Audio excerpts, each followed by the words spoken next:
saya akan membahaskan sebuah materi, yaitu konsep rumus kimia, massa molekul relatif, persamaan reaksi, hukum-hukum dasar kimia, dan konsep mol untuk menyelesaikan perhitungan kimia. Yang pertama yaitu konsep rumus kimia. Rumus kimia adalah zat yang menyatakan jenis dan jumlah relatif atom-atom yang terdapat dalam zat itu. Rumus kimia zat dapat berupa rumus molekul atau rumus empiris. Yang pertama yaitu rumus molekul. Rumus molekul adalah rumus-rumus yang menyatakan jumlah atom-atom dari unsur-unsur yang menyusun satu molekul senyawa. Contoh seperti H2O atau C6H12 dan C6H12O6. Baik, yang kedua yaitu rumus empiris. Rumus empiris adalah rumus yang menyatakan perbandingan terkecil atom-atom dari unsur-unsur yang menyusun suatu senyawa. Seperti contoh NaCl, Na plus dengan Cl min. Maka perbandingannya yaitu 1:1. Yang kedua yaitu massa molekul relatif. Massa molekul relatif adalah massa rata-rata dari molekul. Massa molekul merupakan jumlah dari massa-massa atom penyusunnya. Dengan demikian, massa molekul relatif dapat diperoleh dari jumlah massa. Dari jumlah massa atom relatif yaitu AR. Unsur-unsur penyusun senyawa. Rumus massa molekul relatif yaitu Mr AX BY sama dengan A kali AR A tambah Y kali ARB. Baik, selanjutnya kita akan menjawab contoh soal.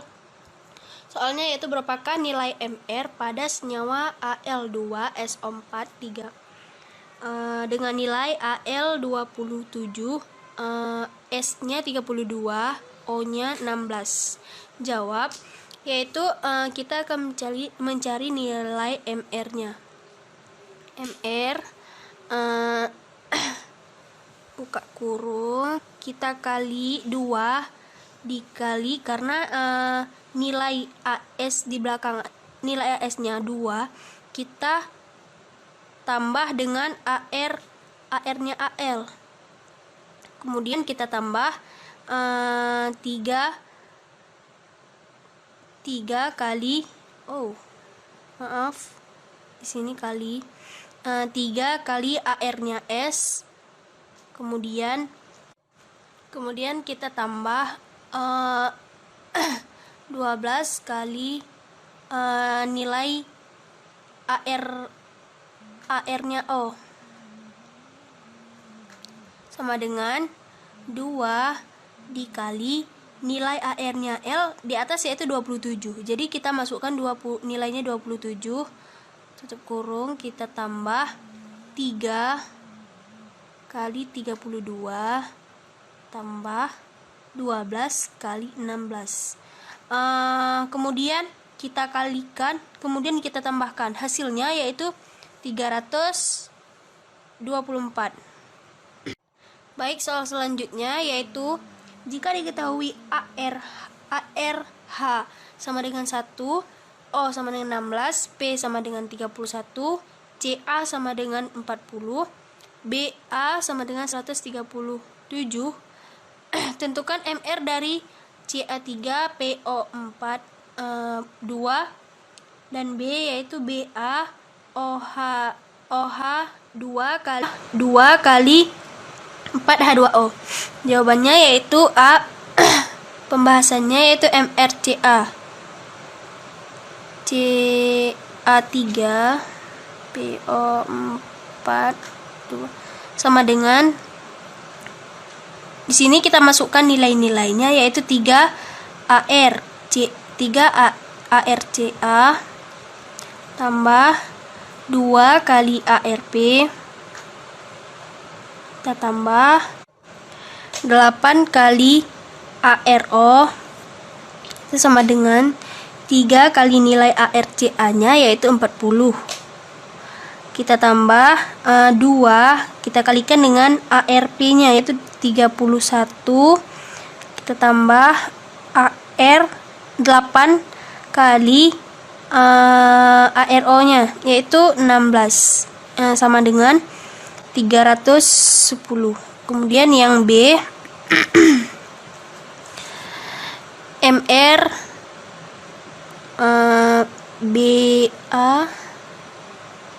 OH2 kali OH2 kali 4H2O sama dengan 1 kali AR-nya BA tambah 6 kali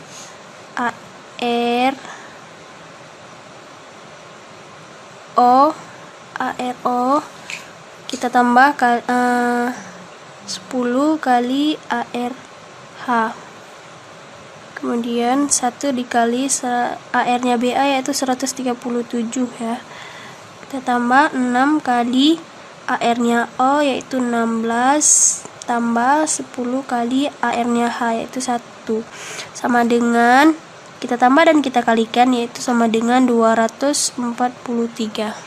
Selanjutnya yaitu persamaan reaksi. Cara menuliskan persamaan reaksi. Yang pertama yaitu menuliskan persamaan kata-kata yang terdiri dari nama dan fase zat, pereaksi dan hasil reaksi. Yang kedua yaitu menuliskan persamaan reaksi. Dan yang ketiga menyetarakan reaksi.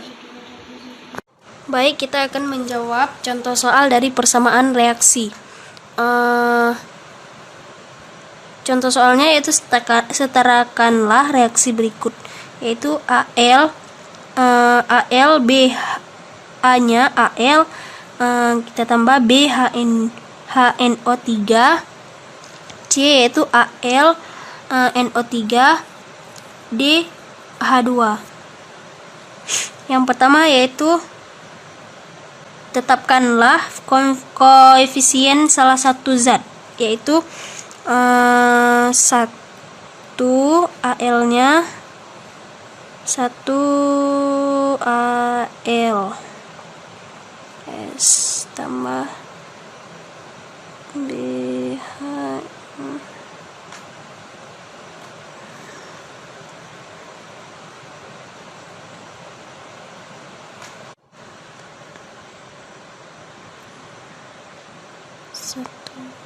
AL N 3 kurang 3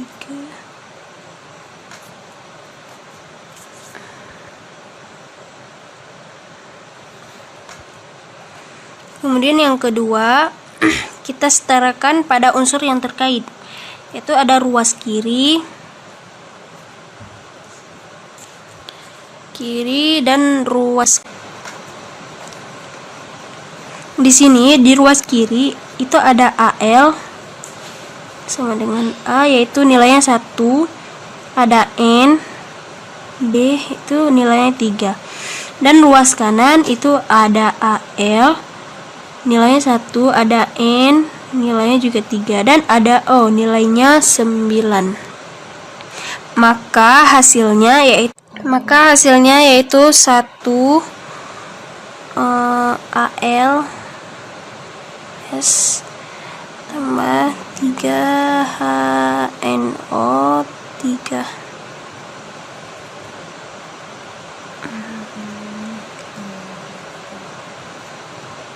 Satu AL 3 tambah DH2. Kemudian cara yang ketiga yaitu setarakan unsur lainnya. Biasanya atom O disetarakan paling akhir. 1 AL S 3 N.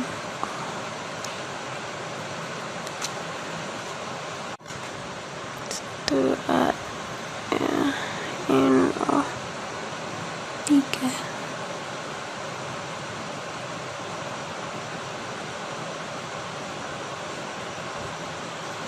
Dan ada ruas kiri dan ruas kanan.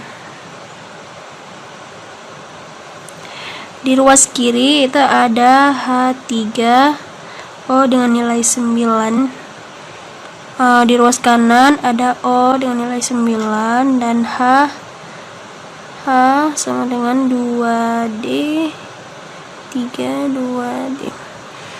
Ini kita balik ya. Kita balik 3:2. Maka hasilnya yaitu 1 AL. Maka hasil akhirnya yaitu 1 ALS tambah 3 HNO3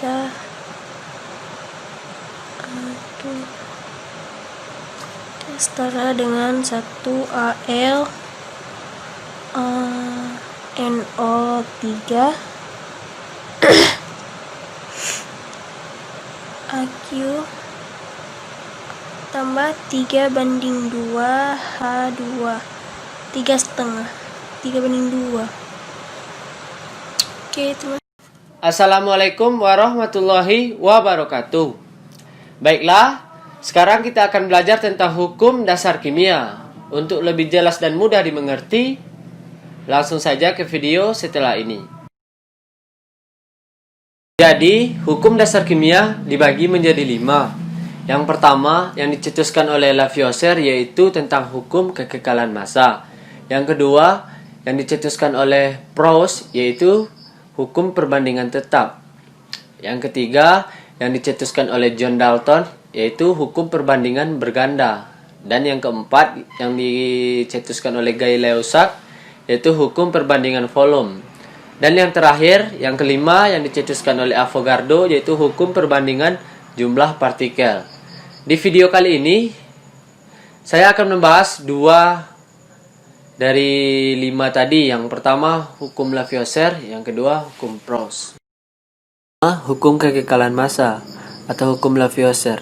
Lavoisier menyatakan dalam sistem tertutup massa zat sebelum dan sesudah bereaksi tetap.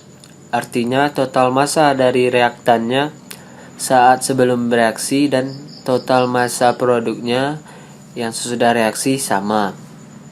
Untuk lebih memahaminya, kita lihat contoh soal berikut ini. Magnesium direaksikan dengan oksigen menghasilkan magnesium oksida. Jika di soal diberitahu massa magnesium yang direaksikan yaitu 2,4 gram dan diberitahu juga produknya atau magnesium oksida yang dihasilkan 4 gram, maka berapa massa oksigen yang bereaksi dengan magnesium? Nah, jadi berdasarkan pernyataan Lavoisier, total dari reaksi yaitu magnesium dan oksigen sama dengan total massa dari produknya. Kalau produknya 4 gram berarti total magnesiumnya dan oksigennya juga harus 4. Sehingga massa oksigen yang bisa kita cari dari selisih antara magnesium oksida dan magnesium sehingga kita dapatkan jawabannya 1,6 gram. Kalau belum dipahami, lanjut ke contoh.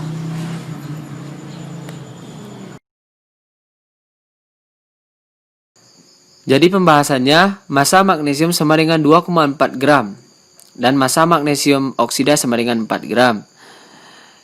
Jadi berdasarkan rumus Lavoisier, massa sebelum reaksi sama dengan massa sesudah reaksi. Jadi massa magnesium ditambah massa O2 sama dengan massa magnesium oksida. Jadi langsung saja kita kurangkan 4 dikurang 2,4 gram jadi 1,6 gram. Semoga paham. Hukum yang kedua. Hukum kedua yaitu hukum Proust. Proust menyatakan perbandingan massa unsur-unsur penyusun dalam suatu senyawa tetap. Nah, untuk lebih memahaminya, kita bisa langsung ke contoh soal berikut ini.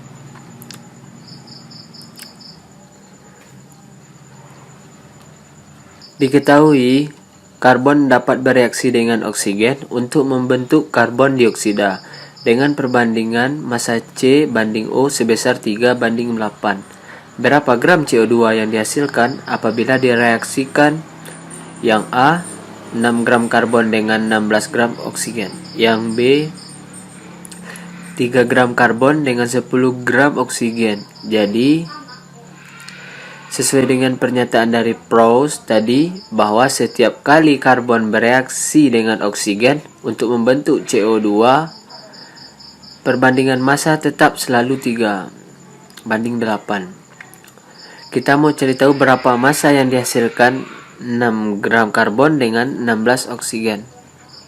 Jadi perbandingan massa C banding O sebesar 3:8, maka CO2 yang merupakan produk dari total perbandingan dari C, sehingga perbandingan massa ketiganya yaitu 3:8:11. Oke, selanjutnya dari soal mula-mula zat bereaksi diketahui massa karbon sebanyak 6 gram dan massa oksigen sebanyak 16 gram. Sementara CO2 belum diketahui atau belum didapatkan. Untuk mencari massa yang bereaksi terlebih dahulu, kita cari tahu siapa yang menjadi pembatas atau yang dulu habis bereaksi. Caranya dengan membagi massa mula-mula dari masing-masing unsur terhadap nilai perbandingan massa garisnya. Untuk karbon, massa mula-mulanya 6, kita bagi dengan 3. Lalu oksigen kita bagi dengan 16. Masing-masing hasilnya sama, yaitu 2 untuk karbon dan 2 oksigen, nilainya sama. Kedua reaksi ini akan sama-sama habis bereaksi di reaksinya. Berarti 6 tambah 16 untuk menjadi massa CO2 yang terbentuk pada saat reaksi. Kita bisa langsung jumlahkan saja. 6 ditambah 16 sama dengan 22 gram.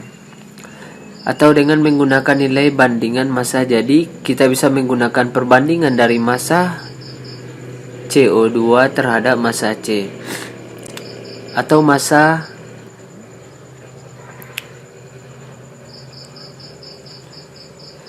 berarti kita bisa tulis 11/3 sama dengan massa CO2 dibanding dengan 6.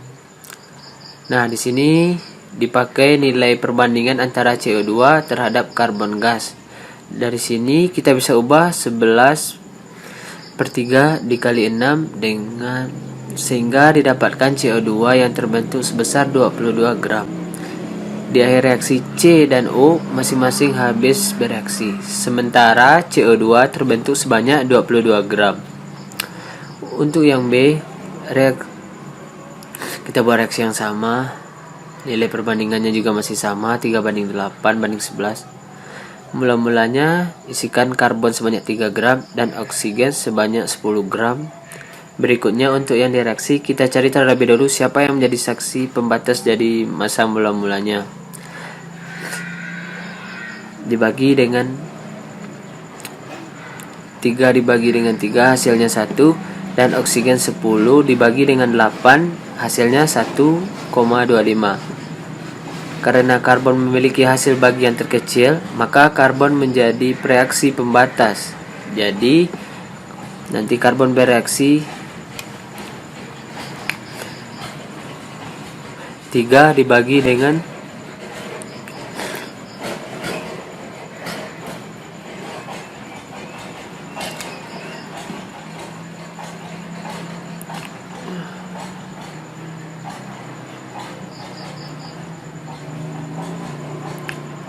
CO2, sehingga kita tuliskan menjadi 11/3 dikali 3 sama dengan 11 gram. Lalu di akhir reaksinya karbon habis bereaksi.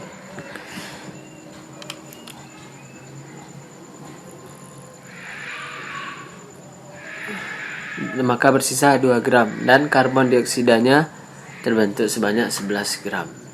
Nah, sampai di sini bisa dipahami ya.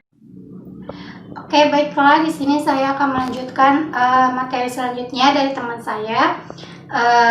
Perkenalkan, nama saya Aulia Febrianti Sirait. Di sini saya akan menjelaskan tentang konsep mol dalam perhitungan kimia.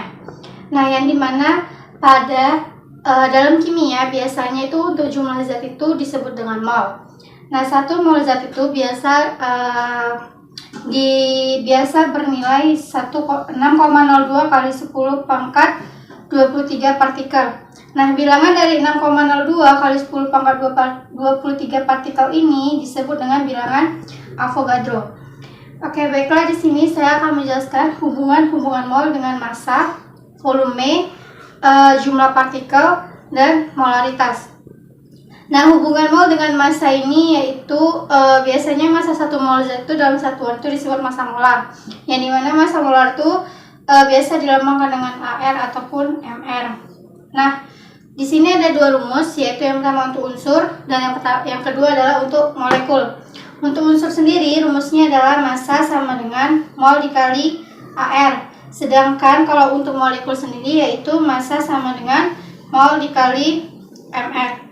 Nah, yang kedua itu ada hubungan mol dengan volume, yang dimana dalam keadaan suhunya 0 derajat Celcius dan tekanannya 1 atm atau bisa disebut juga dalam keadaan STP, maka kita menggunakan rumus volume sama dengan mol dikali 22,4 liter. Nah, pada gas ideal sendiri yaitu kita dapat menggunakan rumus dari P dikali V sama dengan N dikali R dikali T, yang dimana P itu sendiri adalah tekanan gas, V itu sendiri adalah volume gas, N itu biasa juga disingkat atau dilambangkan dari jumlah mol gas, dan R itu adalah tetapan gas ideal yaitu 0,082 liter atm mol minus 1 Kelvin minus 1. Nah, T itu sendiri di sini adalah suhu, yang dimana suhu di sini biasa kita gunakan dalam keadaan Kelvin. Yang ketiga itu ada hubungan mol dengan jumlah partikel, yang dimana rumusnya itu ada X sama dengan N dikali L. Atau bisa juga jika hanya diketahui jumlah partikel dan yang ditanya adalah mol, maka rumusnya adalah M sama dengan jumlah partikel per bilangan Avogadro. Nah, bilangan Avogadro itu yaitu 6,02 kali 10 pangkat 23 partikel. Nah, yang keempat itu ada hubungan mol dengan molaritas, yang dimana molaritas itu sendiri dilambangkan dengan M besar, yaitu rumusnya M sama dengan M dikali volume dalam liter. Oke, baiklah, di sini saya mempunyai contoh yaitu dari hubungan mol dengan volume. Yaitu di sini soalnya adalah tentukan volume dari 6,02 kali 10 pangkat 23 gas SO2 pada keadaan STP. Nah, di sini sudah diketahui pada soal dalam keadaan STP. Maka kita menggunakan rumus yaitu volume sama dengan mol dikali 22,4 liter. Apakah molnya di sini sudah diketahui? Belum. Maka untuk mencari nilai mol itu sendiri kita pakai dengan hubungan mol dengan jumlah partikel, yang dimana maka mol CSO2 sama dengan jumlah partikel dari CSO2 per bilangan Avogadro. Jadi 6,02 kali 10 pangkat 20, ini 22 ya, kali 22 per 6,02 kali 10 pangkat 23, maka hasilnya itu sama dengan 0,1 mol. Kalau sudah dapat dari mol CSO2, maka tinggal kita masukkan ke rumus. Maka mol CSO2 itu sama dengan 0,1 mol dikali 22,4 liter. Dapatlah volume SO2 itu sama dengan 2,24 liter. Oke, baiklah, di sini saya akan melanjutkan lagi konsep mol dalam perhitungan kimia. Tepatnya ini untuk perhitungan kimia sendiri ya. Yaitu ada yang kelima itu perhitungan kadar zat. Nah, perhitungan kadar zat ini ada 4, yaitu ada persen massa, persen volume, molaritas, dan ppm. Nah, persen massa itu sendiri rumusnya adalah persen massa sama dengan massa zat per massa campuran dikali 100%. Nah, persen volume itu sendiri rumusnya yaitu persen volume sama dengan volume zat per volume campuran dikali 100%. Sedangkan molaritas itu sendiri rumusnya ada M kecil sama dengan massa zat terlarut per mR dikali 1000 per massa pelarut. Kemudian ppm itu sendiri rumusnya adalah ppm sama dengan massa zat per massa campuran dikali 10 pangkat 6. Nah, untuk mencari mR itu dari pertambahan atau jumlah dari si AR. Maka MR dari AX BY sama dengan X dikali AR A ditambah Y dikali AR B. Inilah untuk mencari nilai si MR. Nah, apa sih bedanya molaritas sama molaritas? Nah, kalau molaritas itu biasanya dilambangkan dengan M kecil, yang dimana satuan dalam S itu molal ya. Jadi kalau molaritas itu M besar. Nah, kalau misalnya kita cari itu berarti satuan dalam S-nya adalah molar, bukan molaritas tapi molar. Kalau di sini adalah molar. Nah, di sini saya punya contoh soal dalam perhitungan kadar zat, yaitu salah satunya saya mencari persen massa di sini. Contohnya sebanyak 6 gram gula dilarutkan ke dalam 294 gram air, maka berapakah kadar gula dalam larutan tersebut? Yaitu yang pertama kita cari dulu apa-apa saja yang diketahui di dalam soal. Berarti yang di dalam soal yang diketahui adalah massa gula sama dengan 6 gram. Nah, di sini kan ada massa zat per massa campuran. Berapakah massa campurannya? Maka massa campuran di sini yaitu dari massa si gula dengan massa si air. Nah, 6 ditambah 294 sama dengan 300 gram. Maka ketika sudah dapat massa gula dan massa campuran, kita masuk aja langsung ke rumus. Maka persen massa sama dengan massa zat per massa campuran dikali 100%. Nah, tinggal masukkan aja 6 per 294 dikali 100%. Ini 6 per 300 ya, dikali 100%, maka dapatlah 2%. Itulah persentase massa yang didapatkan si gula. Maka kadar gula dalam larutan itu terdapat 2%. Per massa campuran dikali 100%. Nah, tinggal masukkan aja 6 per 294 dikali 100%. Ini 6 per 300 ya, dikali 100%, maka dapatlah 2%. Itulah persentase massa yang didapatkan si gula. Maka kadar gula dalam larutan itu terdapat 2%. Sekianlah hasil video kami tentang hukum-hukum dasar kimia, tentang konsep mol dalam perhitungan kimia. Maka saya ucapkan terima kasih dan mohon maaf jika video kami ada yang kurang. Semoga bermanfaat. Assalamualaikum warahmatullahi wabarakatuh.